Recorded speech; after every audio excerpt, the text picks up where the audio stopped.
الحمد لله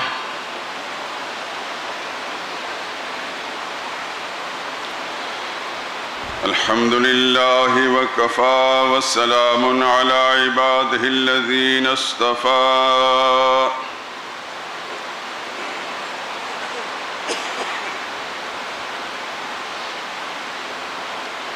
خصوصا على سيد الرسل وخاتم الأنبياء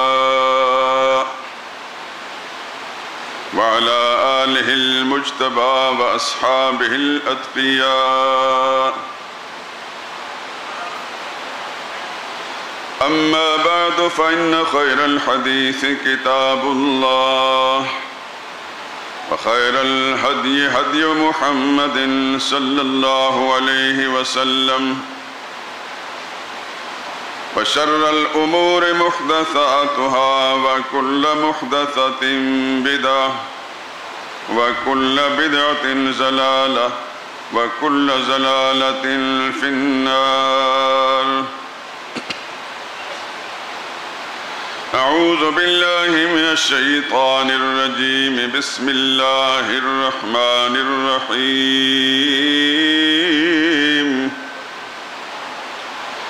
الله لا إله إلا هو الحي القيوم لا تأخذه سنة ولا نوم له ما في السماوات وما في الأرض من ذا الذي يشفع عنده إلا بإذنه يعلم ما بين أيديهم وما خلفهم ولا يحيطون بشيء من علمه إلا بما شاء وسع كرسيه السماوات والأرض ولا يؤوده حفظهما وهو العلي العظيم.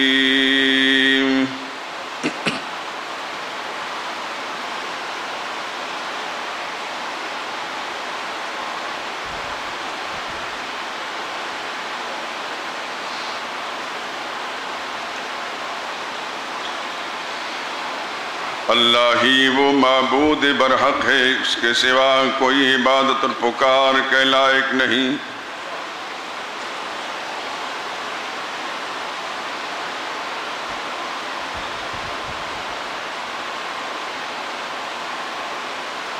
وہی زندہ ہے، ہمیشہ رہنے والا، اسی نے سارے جہان کو سنبھال رکھا ہے۔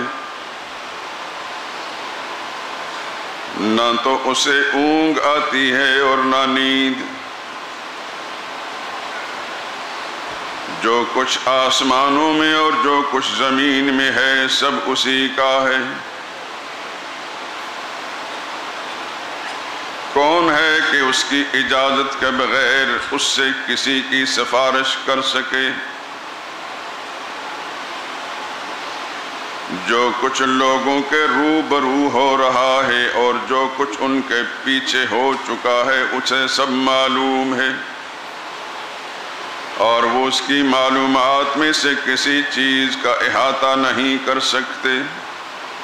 ہاں، جس قدر وہ چاہتا ہے اسی قدر معلوم کرا دیتا ہے۔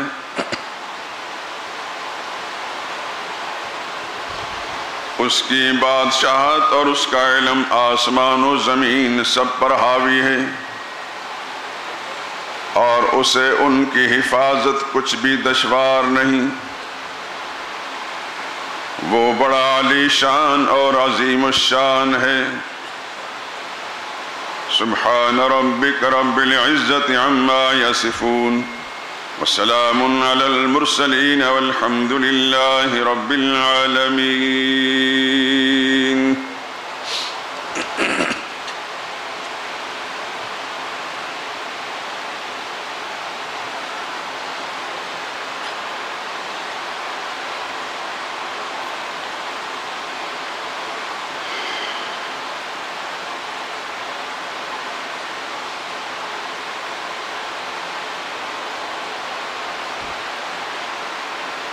نغمۂ توحید گانا شان ہے ایمان کی،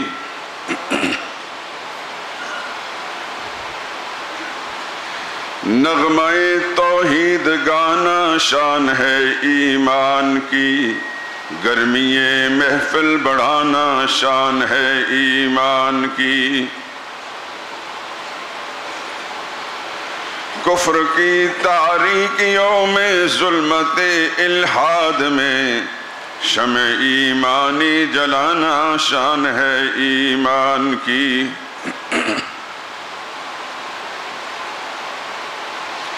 بت کدے میں بھی صدائے وحدہ کر کے بلند، بت پرستی کو مٹانا شان ہے ایمان کی۔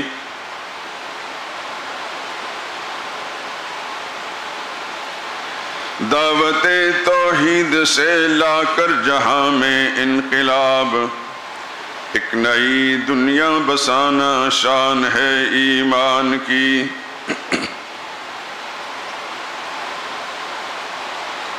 آتش نمرود ہو یا سطوت فرعون ہو، جرأت ایمان دکھانا شان ہے ایمان کی۔ باندھ کر سر پر کفن آنا خدا کی راہ میں، اور جاں پر کھیل جانا شان ہے ایمان کی۔ نقش باطل کو مٹانا ضرب الا اللہ سے، قوت حق کو بڑھانا شان ہے ایمان کی۔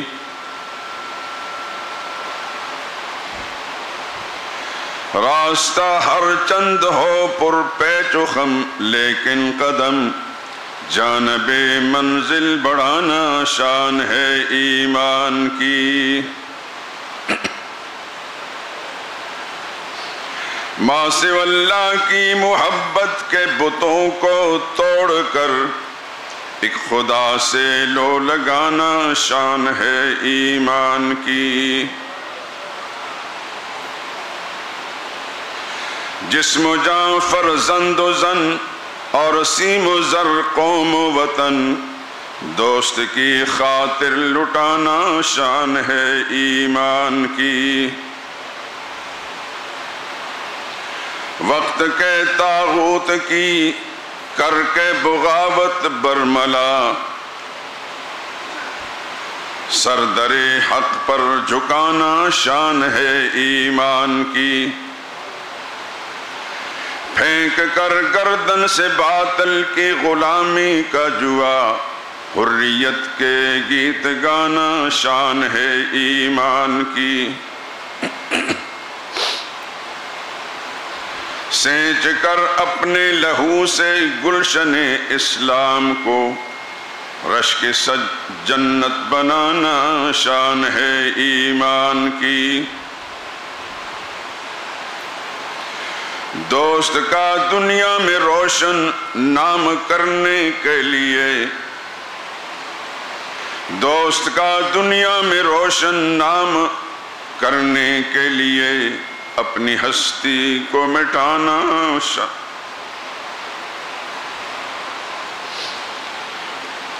بزرگان محترم، برادران عزیز، معزز خواتین،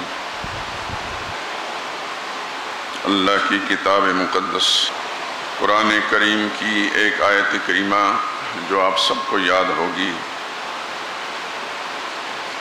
آیت الکرسی۔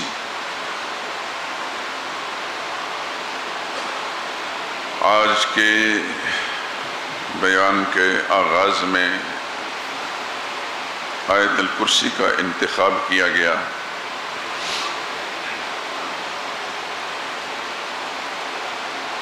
آپ یہ بھی جانتے ہیں کہ سارے قرآن بلکہ ساری آسمانی الہامی کتابوں میں اس شان کی کوئی اور آیت اللہ نے نازل نہیں فرمائی۔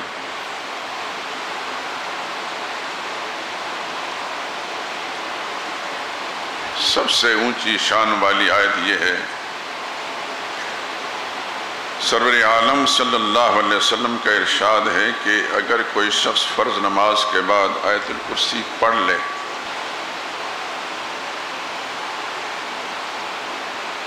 تو جنت میں پہنچنے کے لیے صرف موت ہی رکاوٹ ہے، وہ سیدھا جنت میں جائے گا۔ اس کے جو 10 جملے ہیں ان کا جو میں ترجمہ کر رہا تھا تو آپ حضرات نے غور تو ضرور کیا ہوگا۔ ان جملوں کے اندر نہ نماز کا ذکر ہے، نہ زکوٰۃ کا، نہ روزے کا، نہ حج کا، نہ قربانی کا، نہ صدقہ خیرات کا، نہ طواف کا، نہ اعتکاف کا، نہ ہی ذکر و اذکار کا۔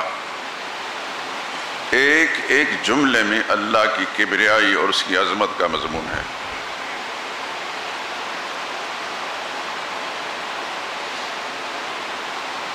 ہر وہ کلام،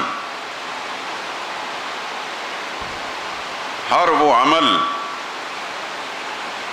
جس میں اللہ کی عظمت اور اس کی کبریائی کا اظہار ہوتا ہو، وہ عمل بھی سب سے اونچا عمل ہے، اور وہ قول بھی، وہ کلام بھی سب سے اونچا کلام۔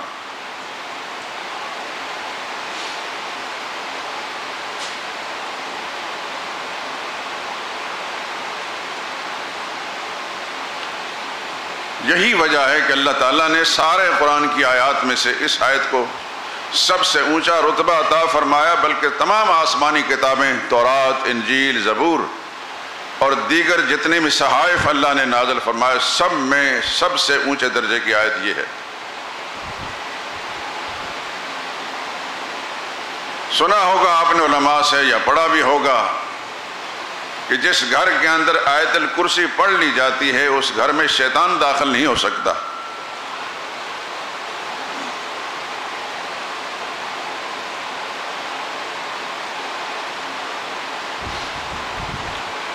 ایک لفظ میں اگر اس کی حقیقت بیان کی جائے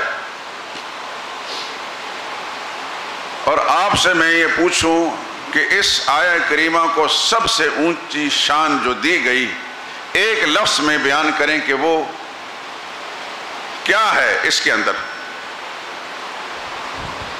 کیا اس کے اندر بیان ہوا ہے جس کی وجہ سے اللہ نے سارے قرآن میں اس کو اونچا درجہ دیا؟ بآواز بلند کہیں،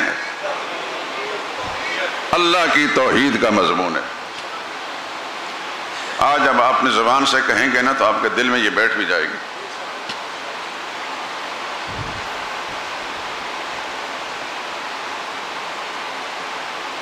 اللہ کی توحید یہ سب سے اونچا عمل ہے۔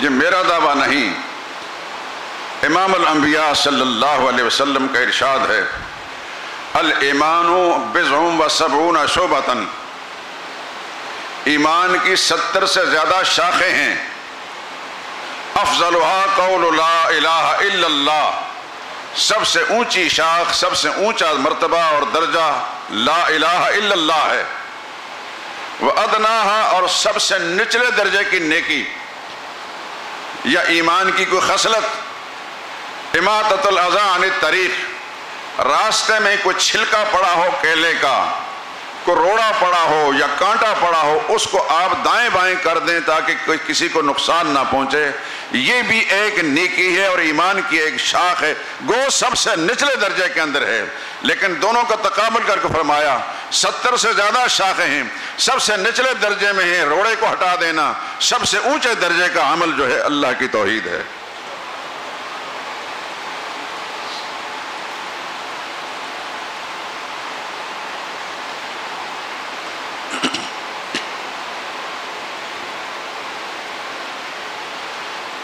آپ کے علم میں ہے کہ رمضان مبارک کے یہ خطبات جمعہ ایک مسئلے کے لیے میں نے ہمیشہ مخصوص رکھے ہیں، یاد ہے نا؟ نہیں یاد؟ میں نے شروع دن سے 42 سال مکمل ہو کر اب 43 میں شروع ہو رہا ہے، اللہ سے یہ عہد کیا تھا کہ میں رمضان مبارک کے خطبات جمعہ اللہ کی توحید کے لیے مخصوص رکھوں گا۔ اس کا یہ معنی نہیں کہ سال کے دوسرے مہینوں کے اندر توحید بیان کرنا جرم اور ممنوع ہے۔ اس مہینے کی خصوصیت میرے ذہن کے اندر یہ ہے کہ مسلمانوں کو اللہ تعالیٰ اپنے رحمت کے ساتھ زیادہ تر مساجد کا رخ کرنے کی توفیق دیتے ہیں، اور حضور کا فرمان کے مطابق کہ سرکش شیاطین جکڑ لیے جاتے ہیں اور مسلمان آزاد ہو جاتے ہیں اللہ کی بندگی عبادت کے لیے، اللہ کی خوشنودی حاصل کرنے کے لیے، اور مساجد کا رخ کرتے ہیں نمازوں میں، اور خصوصاً جمعے کی نماز میں۔ تو مسلمانوں کی اس حاضری سے فائدہ اٹھاتے ہوئے ان کو وہ فائدہ پہنچانا جس فائدے کے نتیجے میں ان کا ایمان بچ جائے اور جس کے نتیجے میں بالآخر اللہ ان کو جنت میں بھیجے۔ میں نے اس نظریے سے، اس جذبے کے ساتھ رمضان کے مہینے میں اس مسئلے کا انتخاب کرنے کی تدبیر کی ہے کہ زیادہ سے زیادہ مسلمانوں کو یہ مسئلہ سمجھ میں آ جائے اور خدا کے عذاب سے بچ جائیں۔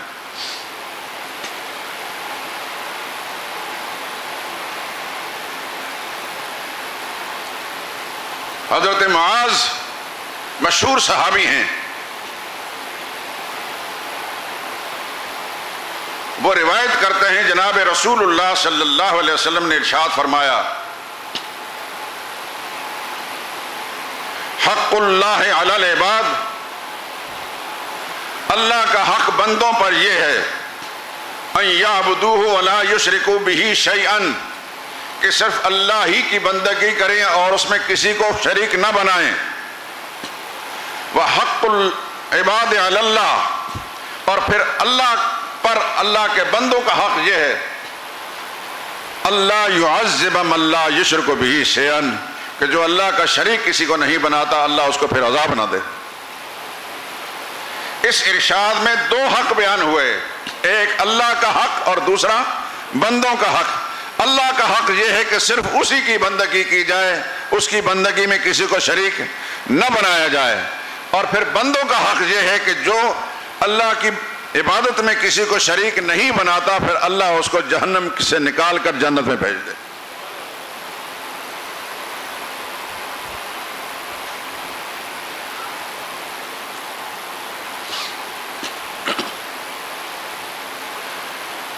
یہ جو بات میں عرض کر رہا ہوں، جو لوگ تو پرانے ہیں جنہیں اللہ نے اپنے رحمت سے یہ سعادت بخشی ہے کہ وہ ہمیشہ یہاں آتے ہیں، ان کے لیے تو اس بات کا سمجھنے میں کوئی دشواری نہیں ہوگی، لیکن اتفاق سے اگر کوئی نیا میرا مسلمان بھائی آیا ہے تو اس کو سمجھانے کے لیے بات میں عرض کر رہا ہوں۔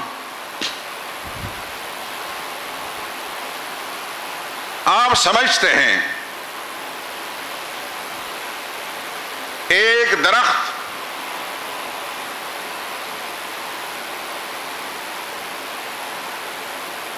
جو سرسبز و شاداب ہوتا ہے،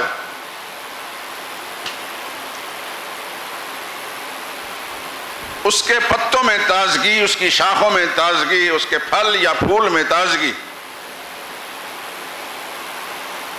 اس درخت کی تازگی اور اس کا ہرا بھرا ہونا اس درخت کے پتوں کی وجہ سے ہے یا شاخوں کی وجہ سے ہے یا کسی اور وجہ سے ہے؟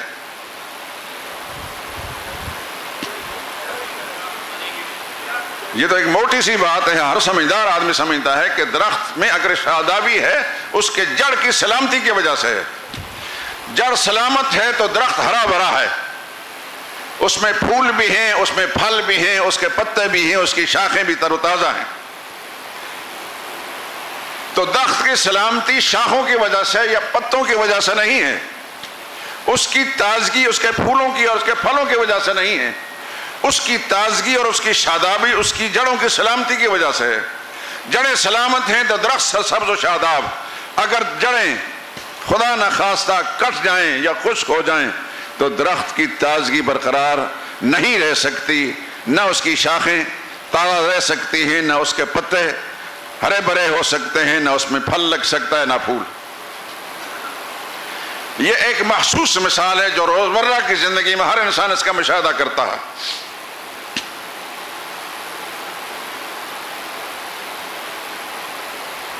شاخیں کٹ بھی جائیں، جڑیں سلامت ہوں، پھر شاخیں نکل جاتی ہیں.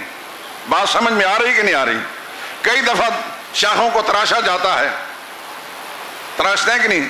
خصوصاً یہ باغبان، مالی قسم کے لوگ جہاں ضرورت محسوس کرتے ہیں شاخوں کو کاٹ دیتے ہیں، دوبارہ نکل آتی ہیں. کیوں نکلتی ہیں؟ کہ اس درخت کی جڑیں سلامت ہیں. یہ ہے کہ نہیں؟ لیکن اگر کسی درخت کی جڑ کٹ گئی، خراب ہو گئی، تو پھر وہ درخت سارے کا سارا خشک ہو جاتا ہے. نہ اس پر پھل لگتے ہیں، نہ پھول، نہ اس پر پتے لگتے ہیں، نہ اس میں کوئی تر و تازگی ہوتی ہے. بالآخر وہ درخت گرتا ہے یا گرا دیا جاتا ہے. وہ پھر جلانے کی لکڑی ہوتی ہے. پھل اور پھول حاصل کرنے کا مرکز نہیں رہتا. ٹھیک اسی طرح سمجھیں، نماز، روزہ، حج، زکوٰۃ، طواف، اعتکاف، قربانی، صدقہ، خیرات، ذکر، اذکار، یہ جتنے نیک اعمال ہیں یہ شاخیں ہیں، یہ شاخیں ہیں. اور عقیدہ توحید یا ایمان یہ جڑ ہے. عقیدہ توحید سلامت ہے تو نماز بھی تر و تازہ ہے، یعنی قبول ہے. روزہ بھی تر و تازہ ہے، یعنی اللہ کے ہاں قبول ہے. حج بھی قبول ہے، طواف و اعتکاف بھی، قربانی اور صدقہ خیرات بھی قبول ہے، یعنی یہ فائدہ دیتے ہیں. اس لیے کہ ان چیزوں کی بنیاد سلامت ہے، اور وہ ہے عقیدہ ایمان، عقیدہ توحید. لیکن عقیدہ توحید خراب ہو جائے تو پھر اس کی ساری شاخیں بیکار ہو جاتی ہیں. نہ نماز، نہ روزہ، نہ حج، نہ زکوٰۃ، نہ صدقہ، نہ خیرات. آپ پاکستان میں رہتے ہیں، جب یہاں سے حجاز مقدس، مکہ معظمہ، بیت اللہ کا طواف کرنے کے لیے ارادہ کرتے ہیں تو بڑا اہتمام کرتے ہیں، لاکھوں روپے کا انتظام کرتے ہیں، پورے اہتمام کے ساتھ وہاں پہنچتے ہیں. جتنی آپ کو اجازت ملتی ہے اتنے دن وہاں رہ سکتے ہیں اور پھر واپس آنا پڑتا ہے. اتنے دن طواف کر سکتے ہیں. لیکن ابو جہل تو پیدا بھی مکہ معظمہ میں بیت اللہ کے بالکل پڑوس میں ہوا تھا. جس طرف صفا مروہ ہے، صفا مروہ کے پیچھے جو اس وقت میدان سا بنا ہوا ہے، کسی زمانے میں یہاں طہارت خانے ہوتے تھے. 1980 میں پہلی مرتبہ میں گیا تو یہاں طہارت خانے تھے. اب انہوں نے سارے کے سارے مٹا کر دور تک صاف کر کے وہ ایک میدان بنا دیا، خواتین اس طرف بیٹھتی ہیں. اس جگہ ابو جہل کا گھر تھا. جانتے ابو جہل کو؟ دیکھا ہے؟ اس کی فوٹو کاپی تو دیکھی ہوگی. کیا نام تھا ابو جہل کا؟ عامر. کیا نام تھا؟ عامر. اور ایک اور شخص تھے جو دوسرے خلیفہ بنے، ان کا کیا نام تھا؟ عمر. عمر اور عامر میں کیا فرق ہوتا ہے لکھنے میں؟ عمر میں را کے بعد واو نہیں لکھی جاتی، اور عامر میں را کے بعد واو لکھی جاتی. یہ عربی کا قانون ہے پہچان کے لیے کہ جب را کے بعد واو لکھی جائے گی تو آپ زیر زبر نہ بھی ہو کہیں بھی تو آپ کیا پڑھیں گے؟ عامر. اور را کے بعد واو نہ ہو تو عمر. اللہ جزائے خیر دے. مجھے ایک بات یاد آئی. کوٹ لکھپت کے علاقے میں ایک امام صاحب تھے. یہ شروع کی بات ہے جس زمانے میں یہاں آیا تھا، نام نہیں لیتا. اللہ سب کو سمجھ دے، میرے سمیت میں بھی ناقص ہوں، ہر انسان ناقص ہے. باتوں میں یہاں میرے پاس آئے تو انہوں نے کہا امرو نے یہ کہا، امرو نے یہ کہا. میں نے سنا امرو تو آج تک میں نے سنا بھی نہیں، پڑھا بھی نہیں. یہ امرو کون آ گیا؟ میں نے کہا امرو کون؟ کہ تو امرو نہیں لکھا ہوتا، میں کیسا لکھا ہوتا ہے؟ عین میم را واو.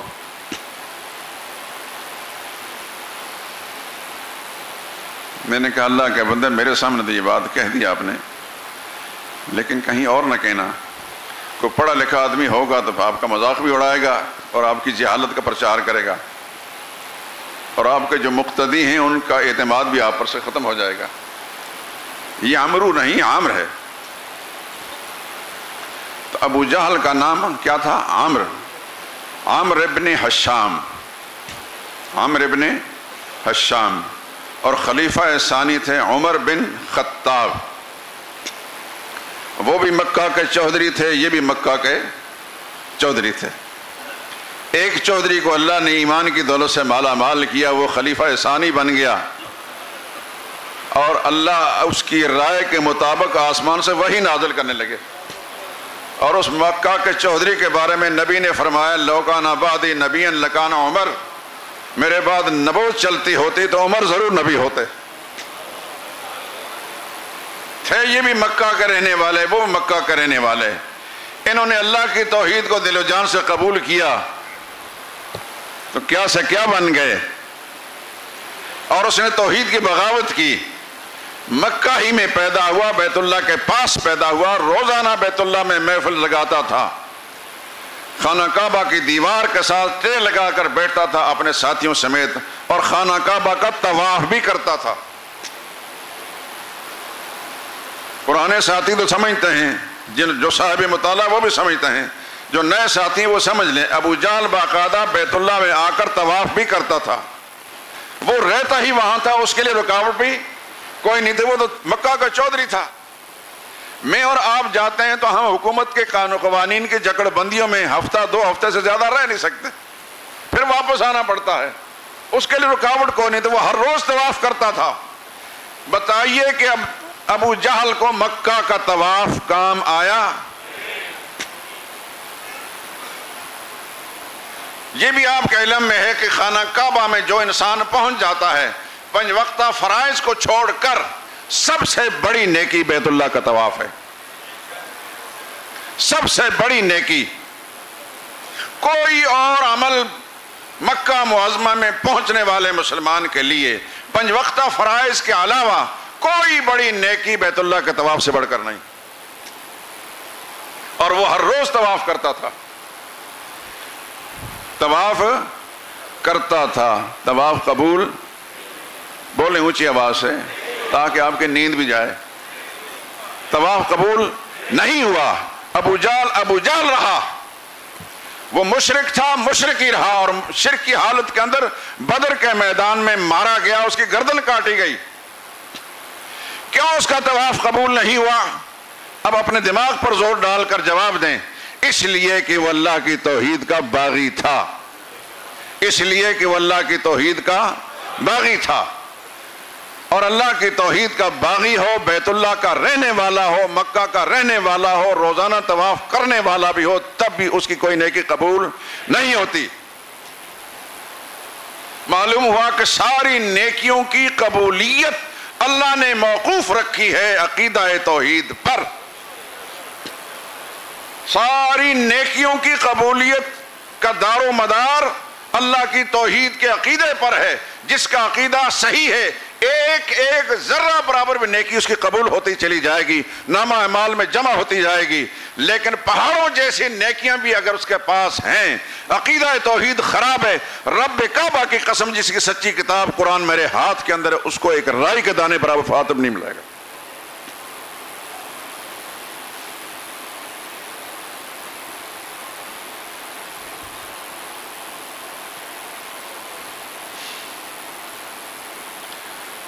اب یہ بات سمجھ میں آ گئی. نماز، روزہ، حج، زکوٰۃ، طواف، اعتکاف، قربانی، صدقہ، خیرات، یہ اسلام کی کیا ہیں؟ شاخیں ہیں. اور عقیدہ و توحید کیا ہے؟ اسلامی درخت کی جڑ ہے. جڑ سلامت ہو تو درخت سرسبز و شاداب اور تر و تازہ رہتا ہے. عقیدہ توحید سلامت ہے تو ساری نیکیاں قبول ہیں. عقیدہ توحید نہیں ہے، خراب ہے، تو کوئی نیکی بھی اللہ کے ہاں قبول نہیں.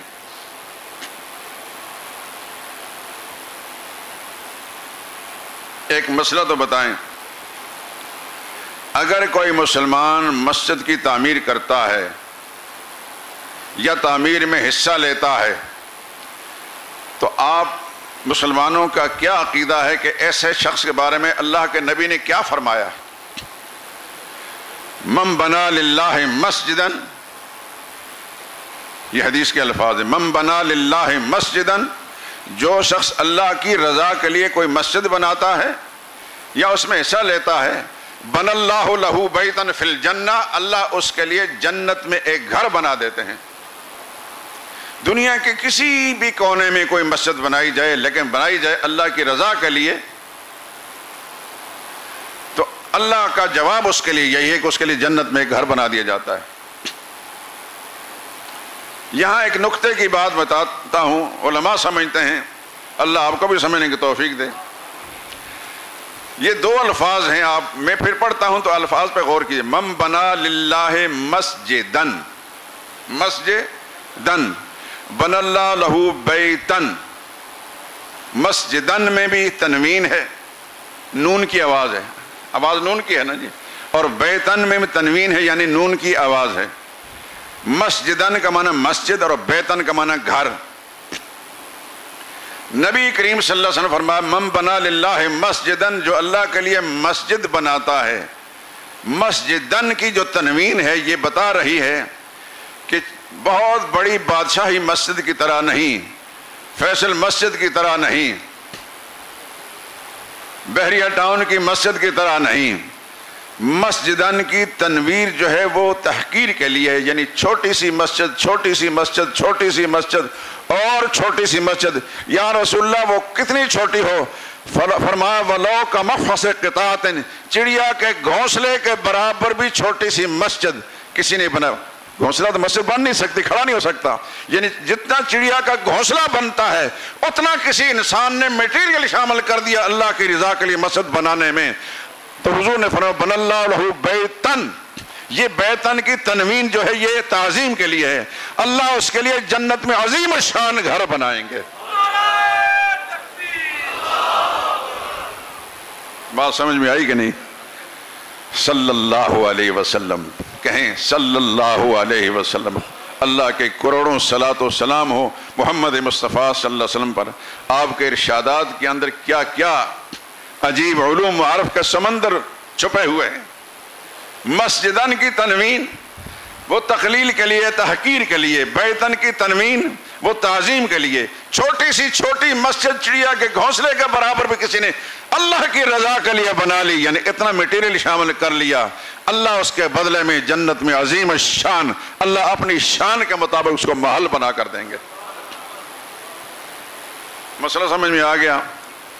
اب اگلی بات، بیت اللہ کے ارد گرد جس میں آپ نماز پڑھتے ہیں اس مسجد کا نام کیا ہے؟ مسجد حرام۔